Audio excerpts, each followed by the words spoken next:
This week on the Crypto Nightly News, we're burning down the house and delving into the world of real estate in Web 3.0. We'll talk green building investment with Qlindo and take a look at how to play to own in the metaversical land of Upland. It's a week all about the land, Scarlet, whether physical or virtual, on this episode of the Crypto Nightly News.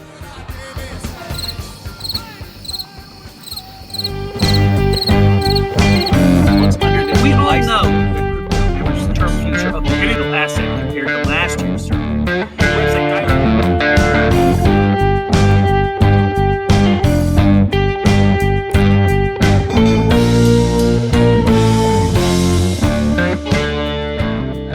Welcome to the Crypto Nightly News with Chris Jerry.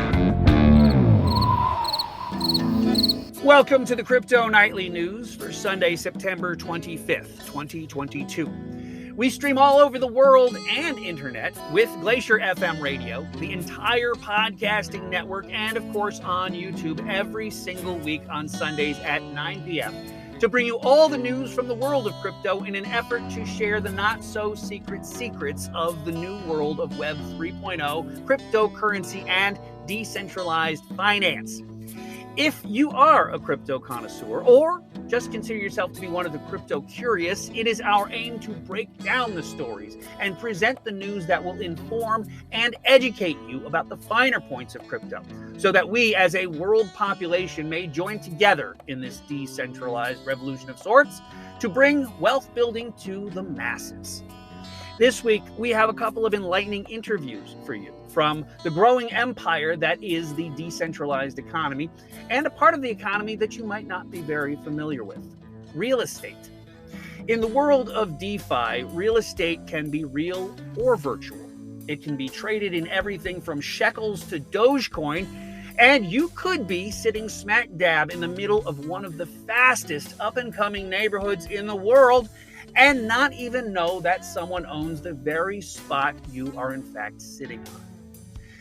First up, we will talk with Qlindo, who is looking to drive down the carbon footprint of housing using the power of tokenomics and crypto to pay for it. And then we will head down to Upland, where we talk with the minds behind one of the fastest growing virtual land games where you can be a property baron using the power of the virtual world, where you play to own property.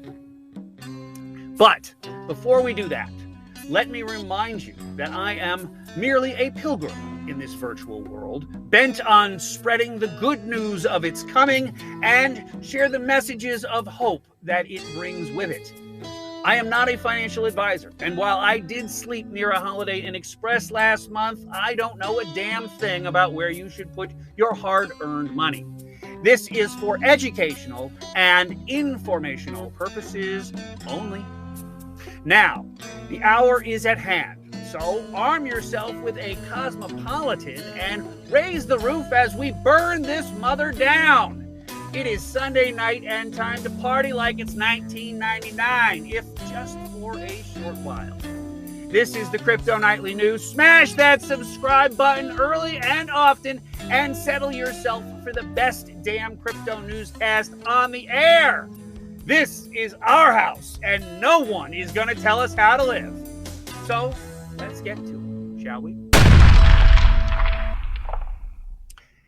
It was another tough week for crypto, with most of the top 30 down for the week. Bitcoin bottomed out by Friday at 18.6, while ETH suffered the slings and arrows of misfortune at the hands of jilted miners, selling off their holds in protest of the news that they had to hang up their mining gear in favor of the new Green Deal in the merge. ETH scraped the bottom of the barrel this week, down almost 25% on the month to 1283. XRP, Kronos, and Algorand all posted double-digit gains with more modest performances by Stellar, Dogecoin, and Cosmos. The rest all posted red digits on the week. In NFT land, Bored Ape Yacht Club took a commanding lead in sales this week, up 21.5% with 8.5 million in sales, with Mutant Ape Yacht Club in the number 2 spot with just over 5 million. God's Unchained Immutable posted 780% gains in the number 4 spot, with Azuki in the number 8 spot with just under 300% gains. Renga, NFL All Day, and CryptoPunks all posted modest gains in the 5, 6, and 7 spots, with Other Deeds still struggling to live up to the hype in the number 9 spot with 2.8 million in sales on the week. We usually go to the cryptopotato.com at this spot with their update, but we're dispensing with the usual and customary this week in favor of talking real estate. Our first stop tonight takes us to Vienna, where Qlindo, the first ever green real estate investment DAO, is making waves and saving the world one patch of real land at a time, with their crypto coins investing in green technology. Here's the full story when we got to sit down and talk with Michael Marxell from his office in Vienna about Qlindo.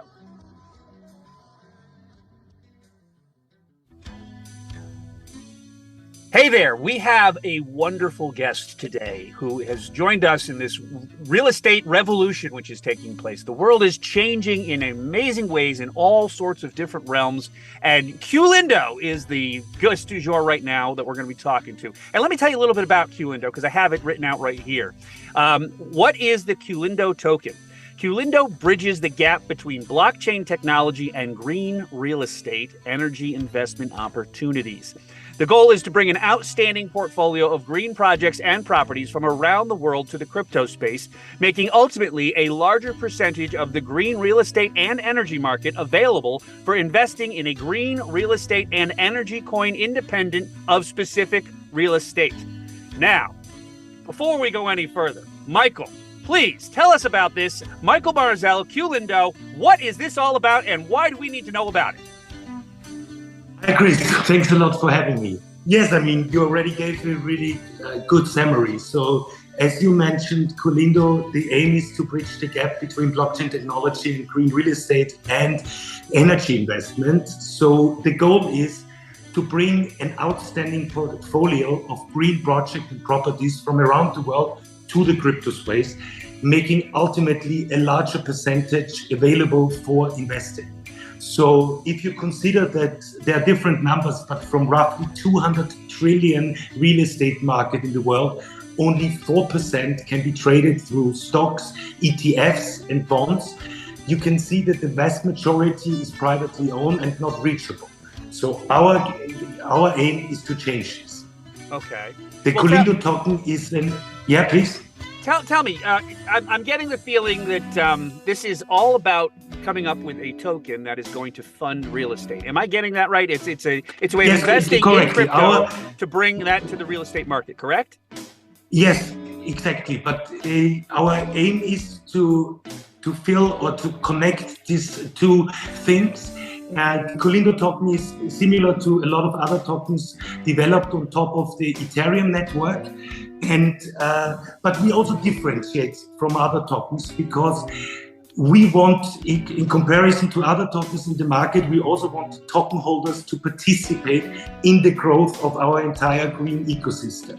So rather than individually tokenizing one real estate project, which is costly and legally very complex, if you are a token holder of Qlindo, you can profit from the whole utilities within our ecosystem. So this means that you have early access to exclusive property investment opportunities, priority access to rent or buy properties, and you also have the possibility, similar to RTQ, to participate through the DAO in a voting rights of what will our next investments be. Well, I'm glad you brought that up because last week we talked with RTQ and we talked with Orpheus, and they're creating DAOs where a massive community of people can help fund and help adjudicate and direct the way an organization works. That's a DAO, it's a digitally, what's it stand for again? Digitally autonomous organization. Decentralized. Decentralized autonomous organization. Yeah, my notes aren't yes. right now. But no, but it's also DAO, decentralized autonomous organization. Yes. Yeah, that's the entire purpose of what RQ is doing. That's the entire purpose of what Orpheus DAO is doing, and that's what you guys are doing as well. Is that you're using the massive voice of the people to create an investment pool to direct and control the way that money making and wealth building can be had in these different arenas. Is that correct? Am I getting that right? Yes, this is correct. And you know, I know that this topic, and it's really focusing on green, and we don't want to greenwash anything, but I know that this is controversially discussed in different areas in society, but we are convinced that the current climate change is man-made and that we have to do something about it. And especially if you're looking at the summer in Europe, also the last summer in Europe, we had heat waves, we had droughts, we had fires, we had extremely little rain. So it was yet another clear sign that climate change is a fact and already affects us dramatically. So, for example, Austria, a lot of our power plants are hydropower. If it's not raining, the rivers are having less water level and you can produce less electricity. The same applies also for nuclear power stations. In France, they could not run the nuclear power stations at full capacity because the rivers where the water levels were so low that they could not cool. So for us, it's a real thing, and we want to do something about it, and we want to combine investing in green real estate and energy plants, and at the same time earning money. That's the ultimate game. It's funny that you and I are speaking today, because not just a little less than a week ago, Ethereum came out with their merge, and it was entirely purposed to reduce the emissions that's created by creating a coin. Bitcoin, as I mentioned in my broadcast last week, it creates 150 terawatts of electricity use across the entire year, across the entire planet, which is more than the entire country of Argentina uses in electricity just to make Bitcoin happening. So crypto has a really dirty way of looking. So what you're doing by bringing real estate to crypto and putting this token out there to focus on green energy is you're using, I think, crypto to foster a growth of environmental awareness and green technologies, and make, because you mentioned in some of your writings that real estate is actually, that has a big carbon footprint as well. It's 20-30% of the world emissions. Yes. So first of all, with the merge in Ethereum, it's now using 99% less energy. So the argument that crypto is consuming so much energy, now with the new version of Ethereum, this is gone. Yeah, it's 98% or 99%. Well, it has the potential to be gone, because we still have 10,000 other coins out there that aren't doing that. So we need to get the rest of them to do that, right? You're completely right. But our coin is based on Ethereum. But you're right. This is still a big topic. And what you mentioned before is real estate globally is responsible for roughly 40% of the carbon emissions. Yeah. And out of this 40% of the carbon emission, 70% are operating costs, maintenance costs. So it was clearly for us that if we invest into green real estate, we also need to tackle the subject, where is the energy for the operating costs coming from? So first of all, when we concepted the Qlindo token, we were focusing on green real estate, and then it became very clear to us, okay, one thing is how you build and construct the building. The next step is how you run this building. Sure. And I think here this is a win-win solution, because energy-intensive buildings with the high serving charges will become unattractive and harder to let. Green real estate helps the industry become more eco-friendly and makes it more profitable, because the costs of maintaining the buildings are considerably lower due to the efficient use of resources, but the sales and the rent prices are higher than the market average. So it's not only a green subject, we are also convinced that it has big advantage for the people renting it or buying it. Yeah. Well, you know, a couple weeks ago, I had a woman on from Arizona who is building these green cities, and she is trying to use her token to foster the growth of green technology here in the United States. I would love for you two to talk to each other at some point and please, see what kind of synergies we can make with you guys. But in the meantime, are you purely focused in the European world, or are you looking to branch out anywhere else around the world? This is a global effort, but we are just starting in Europe. We are also similar to RTQ now. We are an international team, but we are right now located or mainly working from Vienna. So this is just the start, but we consider this a global enterprise. And the next thing, we are looking into a project in the United States and also in the Near and Far East. This is for us global. Well, we just needed to start somewhere. Well, and that's what we could do, I think, with this show, because this goes out all around the planet, and we've got people from Turkey to Tajikistan all talking about what's going on with the crypto world right now. Maybe what we could do is we could try to make these synergies between what you're doing and what's happening here in the United States, and we can foster growth here. How would people, if I'm from Akron, Ohio, and I want to get involved with Qlindo, how do I do that? So please check out our homepage, qlindo.io, and you can also contact us on Twitter, Telegram, or you can please forward my email address. We are interested in collaboration, and we don't have to reinvent the wheel, and we are happy to learn from each other. So since you talked the last time about your father, talking about NFTs and your father who was an artist, I'm actually not coming off. I recently joined Qlindo, and I've been worked in the old economy. I've been working on different continents globally, but in the traditional business. But I always had an urge in my life to do something to make a change. So when I heard of the idea of Qlindo, I was completely fascinated and joined it. So we have international people here all working together to really make a change. And we do believe that earning money and doing something for the planet is no contradiction.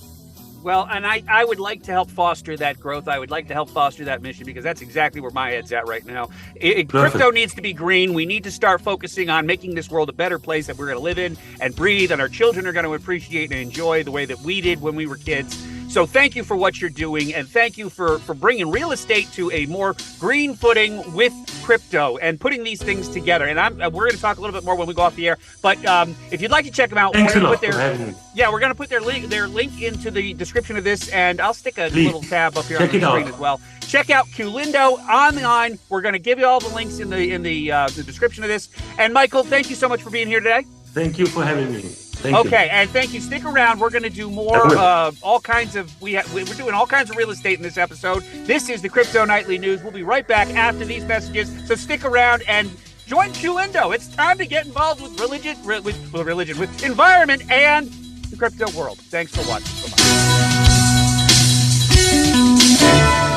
I am highly ADHD in my life, which is, in fact, I hated Atari and Nintendo. I contribute all of this stuff to lumiwealth and the amazing education that I have gotten from this service. Well, I can't thank lumiwealth enough for everything that they've done. It's have even a question about whether they should do this. Just look at my story and just look at what I've done. So finally, would you recommend lumiwealth's classes to someone else? I'm doing this every damn day. I love lumiwealth. It's amazing. Welcome back to the Crypto Nightly News. Now, real estate used to be about location.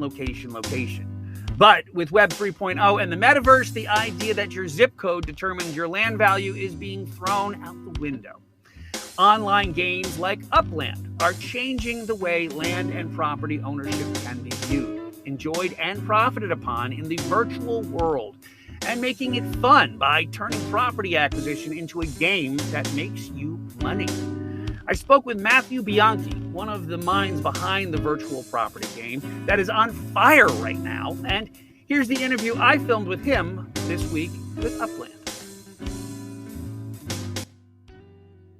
So I'm just going over what Upland's about and all that kinds of stuff, and I'm really kind of a newbie all to this stuff. So treat me like I'm a moron, and that you're teaching this to the third grader, and teach it to the world, because better more you talk to us about, more tell us about, the better we'll understand it all. Okay. Sure.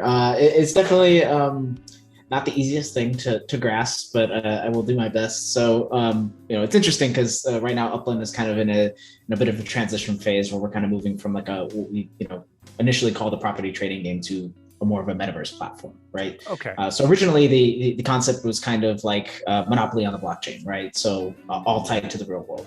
In other words, very similar play style. You buy properties inside of Upland. All those properties generate a passive yield based on the amount of that you paid for it. And then you can boost that yield by completing collections. So let's say you're in Los Angeles and you buy 3 properties on Sepulveda Boulevard or Ventura Boulevard or whatever, you can put those in collection, you can boost that yield. So that was kind of the high level concept. That's really what kind of got the economy running and started to create demand for land inside of the metaverse.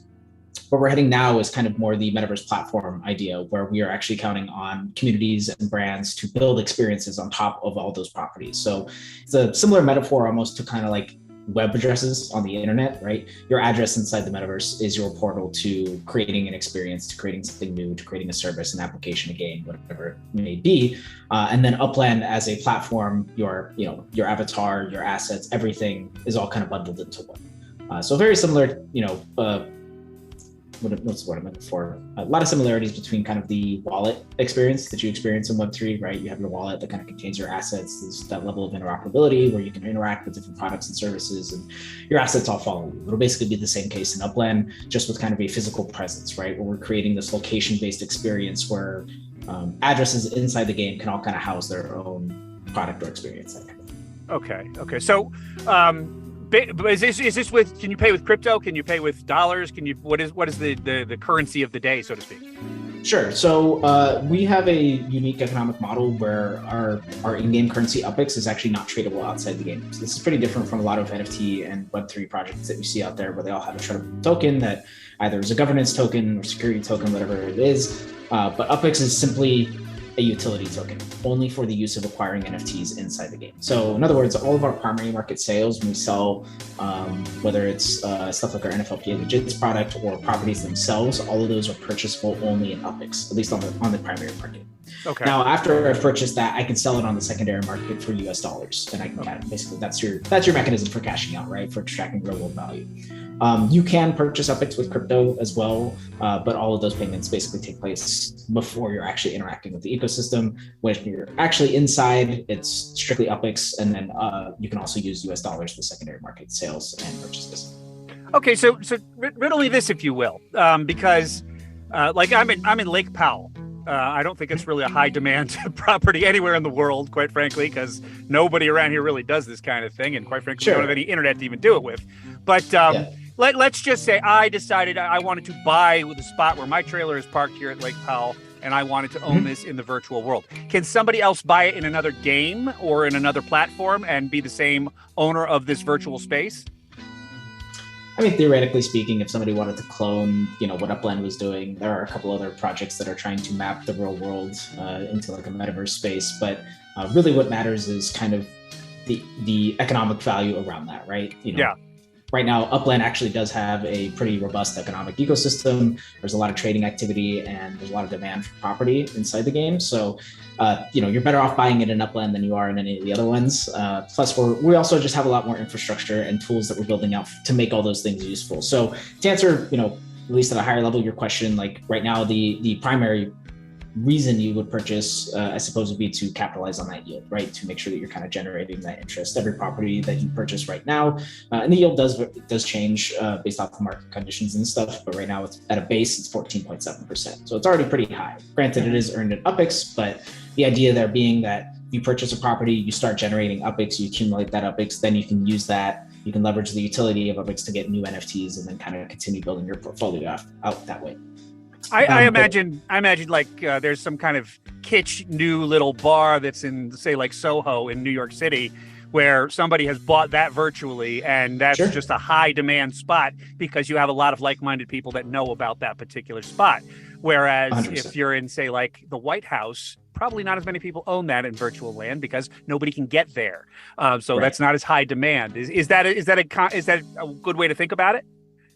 I mean, it's very interesting because you do see players basically identify hot areas in the real world and capitalize on those areas, right? So your downtowns, your landmark centric areas where there's a lot of, really historical or valuable properties. We do have landmarks in the game that we actually reserve those addresses to do for like special sales and stuff. And then we build those custom landmark models on top of those. So the basically the community kind of decides on what's valuable. They definitely start with kind of like what is reflected in the real world, but we've also seen them kind of deviate from that, which has also been fascinating, right? Like some players like to take like, your quote unquote shittier areas and basically turn them into really vibrant node communities where they're all working together to build out the neighborhood, to use certain types of models to basically make it look a certain way. And some of that just kind of comes from nowhere. Some of it's based on the name. Sometimes there are fun name neighborhoods where people will be like, it'd be good to do Portage Park or something like that, or those kinds of things. So, it definitely is reflected on what happens in the real world, but it's definitely not like a one-to-one reflection, right? And part of that is also how we design collections, right? If we say that, a certain neighborhood belongs to a collection, players are going to value that a lot more than they would in a non-collection neighborhood, basically. Now, with collections, can you have like a neighborhood in LA and you can have one in Seattle, you can have another one in New York, and they would all be the same collection? Or do you base those collections around a geographic area? Right now, they're all based off of just the cities themselves. So okay. We have done some cross-city collections in the past that were temporary, but most of our collections right now are all city specific. So actually the way that we do it is when we open up a new city, we open it what we call vanilla mode. And basically what that means is that we're going to release all those properties, all those addresses and parcels, and we're not going to tell you anybody what the collections are. Mm-hmm. So players basically kind of get to guess and speculate on what the collection properties are going to be. So they kind of will strategize around that. They'll do research on the city, find out what are the hot areas in that city, where is there likely to be a collection that will spawn. Then a week later, after the city opens up, then we launch the collections. So depending on the size of the city, how it's structured determines how many there are. There's also different rarities of collections. So at the lowest level, we have like standard collections, which will give you a small boost to your yield, a small one-time bonus, but it goes all the way up to what we call ultra rare collections. And these are like collections that only usually 25 to 50 properties total fit inside of, and those will give you a really substantial boost to your yield, like up to 3x sometimes. Oh, okay. So it says, I just did your little tutorial on your which is play.upland.me for all the people who want to check out what we're talking about. But I was just looking at your tutorial on there, and it says you can play to own. You're not playing to win, you're playing to own in this game. Now, how can I play to own something? How does that work? So, one of our messages is true ownership. We do believe that in the Web3 space that everybody should own their digital assets and, not be subject to just the operator deciding that you don't have access to those things anymore. So I think what we mean when we say play to own is basically you can continue to build your portfolio and your presence inside the game and grow your net worth and continue to build on top of that. So that yield is a mechanism basically for people to lean on to continually generate UPIC so they can continue to build their portfolio of assets. So that could be properties, but that also could be things like NFLPA Legits, which is our basically our NFT product that we do with the NFLPA. We're also doing it with a sports club in Portugal called FC Porto. We're going to continue adding on top of that. We're also going to be adding other types of assets like cars. Actually, those are in the game right now. Outdoor decor, which are basically ornaments for your properties, stuff like that. So the idea is basically that, as you play, you can continue building your portfolio and your presence inside of the game and just continue, being a contributor to the economy and leverage what's happening inside the game to, make something for yourself. So you've created your own currency, you've created your own niche neighborhoods that people can buy into. It's no longer location in a classic sense. It's whatever we decided was location, and that's the sense now. So what is the next thing for Metaverse and Web3 and virtual realty? How is this going to go? Where is it going to go? How's it going to change into this new thing? Yeah, so as I mentioned, we are kind of in this transitionary phase where we're moving to kind of the Metaverse platform model. And really what that means is that players are going to start to be able to use their properties and their assets in entirely new ways. So we did just launch what we call community dev tools last week. And basically what that means is anybody who's a part of our developer program can now make use of any other Upland assets to build any product, service, application that they want. And that will all be basically triggered by visiting certain locations inside the app. So let's say I own, whatever address in Los Angeles. I decide that I want to put a building on top of that property in Los Angeles, and then I want that property to trigger my experience. So when players come to visit that property, it can launch a whole nother application. It could be a 3D environment, it could be a virtual reality experience, really whatever they want. So we're kind of taking a different approach from some of these other Metaverse platforms where we kind of don't want to build a node code solution. We'd actually rather let people build whatever the hell they want and then just connect it directly to Upland. So Upland basically becomes your portal to different experiences and stuff, but it's all consolidated. It's all housed in one ecosystem. So you don't have to worry about, having 17 different logins for different games and products. It's just all built into one experience, basically. So that's kind of the next step. And that's where we're moving towards right now. So like if Sting decides he wants to, I use Sting, I'm an old person. Sting wants to have a property in Upland, and he can put all his music in there, and he can decorate it how he wants to, and he can invite people to come in, and they can have a one-on-one experience with Sting in the metaverse, and enjoy and really get to know his fans, but also his fans can get to know him in an intimate way through the metaverse. That's just a new way to interchange with art and music and all kinds of great things. It's such a fascinating time to be alive, don't you think? Absolutely. I mean, that's actually, this has been the most exciting development since I've been here at Upland. I've been here for just over a year and a half. And this is what we've been working towards this whole time. It's kind of this idea that we can let the community really take ownership of what they have inside the app and build whatever the hell they want. And exactly like the example that you painted, like that is absolutely stuff that we want to bring to Upland, concert experiences, unique opportunities to engage with your audience, do different types of things, let people use the assets that we're creating or that brands are creating and bringing into the game and start to build other things. We did a hackathon a couple months ago when we had our kind of annual event that we called Genesis Week. And some of the presentations were so awesome because they're really just, exploring and just really, touching the surface of what is possible with these different assets. But, for example, somebody took one class of assets that we have in Upland and basically built a battle arena game out of it. Or, now in their ecosystem, in their product, you can train those NFTs, you can add traits to them, and then you can do battle with other players and start to actually build up kind of a whole thing around that. So it's just one example, but you can really see how far you can take those kinds of things. So, it's going to be really fascinating. These next few months are really going to be super exciting for Upland just as a whole. Well, Matt Bianchi, thank you so much for telling me about this stuff because I'm utterly fascinated by what's coming down the pipe. I'm not sure that I'm actually in your Discord chat room. You're in the Discord. You want to talk with Upland people. There's a whole Discord platform for that. But I can't say I can truly understand it all and that I'd be even good at it. But I definitely want people to know about it, and that's why I thank you for being here today. 100%. Yeah, absolutely. I mean, it's not easy. It's not easy to understand, and seeing is easier than hearing. So definitely come check it out. As you mentioned, play.upland.me. It's super easy to sign up. You don't need a wallet. You don't need any Web3 knowledge.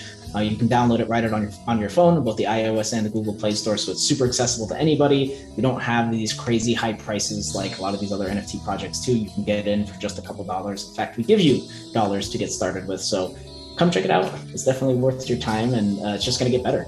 Playupland.me is the place to go. Matt Bianchi is the man in the hour right now to tell us about these things. If you haven't checked this stuff out, this is the fascinating world that realty is turning to in the Web 3.0 world. This is what this whole show's about, is exploring this future that is happening. Matt Bianchi, thanks for being with me today. And I'm going to check out Upland more, and I'll try to understand it.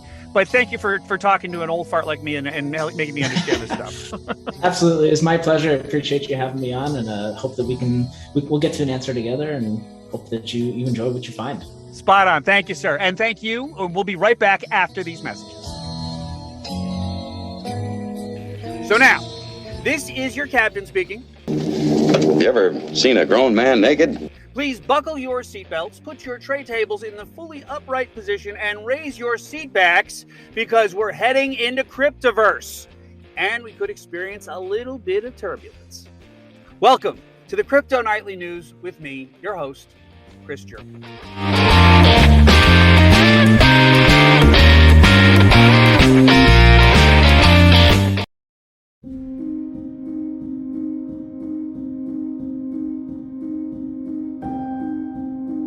This week, I forayed into bot trading when I went live with my bot from lumiwealth. I also wandered down the rabbit hole into virtual land acquisition and real estate by talking with Qlindo and Upland. And it seems every week I try my hand at something new or explore another corner of Web 3.0 that I didn't know existed.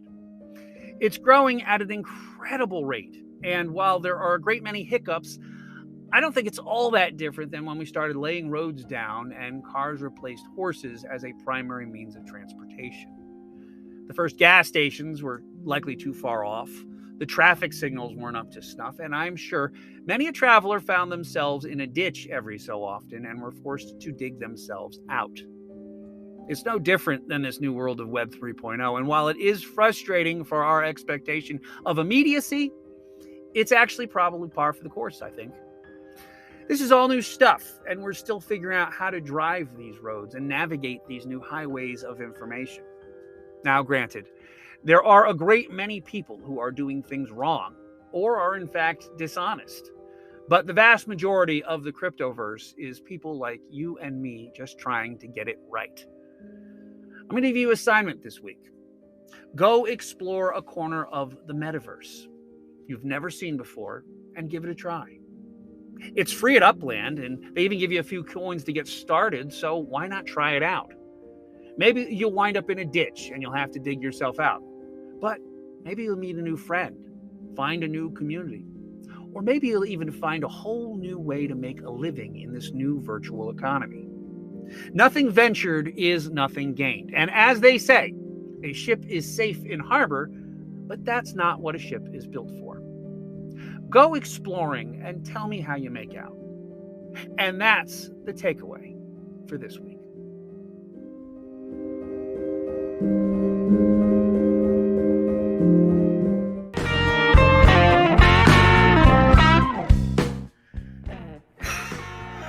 Sometimes the best part of a voyage is the landing, but maybe not when it comes to saying goodbye. I truly love our little visits each week. I can't thank you enough for listening in for a few minutes. This show goes out every Sunday at 9 p.m. Eastern Time on YouTube, Glacier FM, and the entire podcasting network.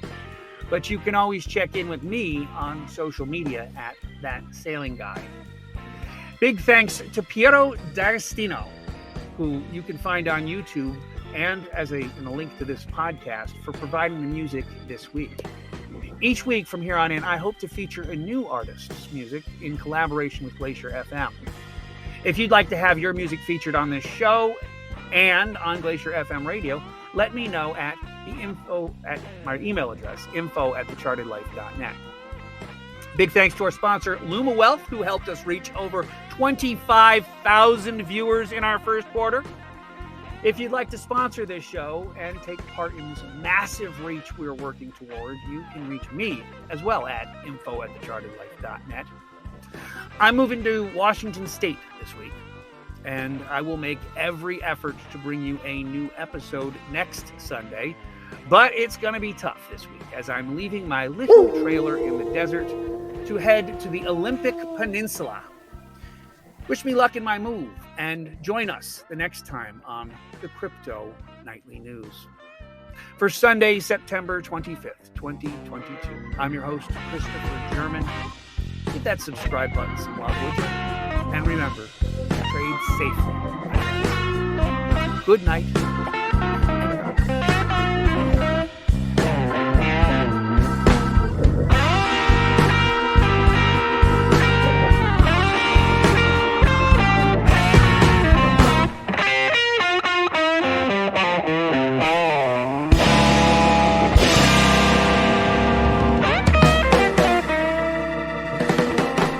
Crypto Nightly News is a Charted Life production.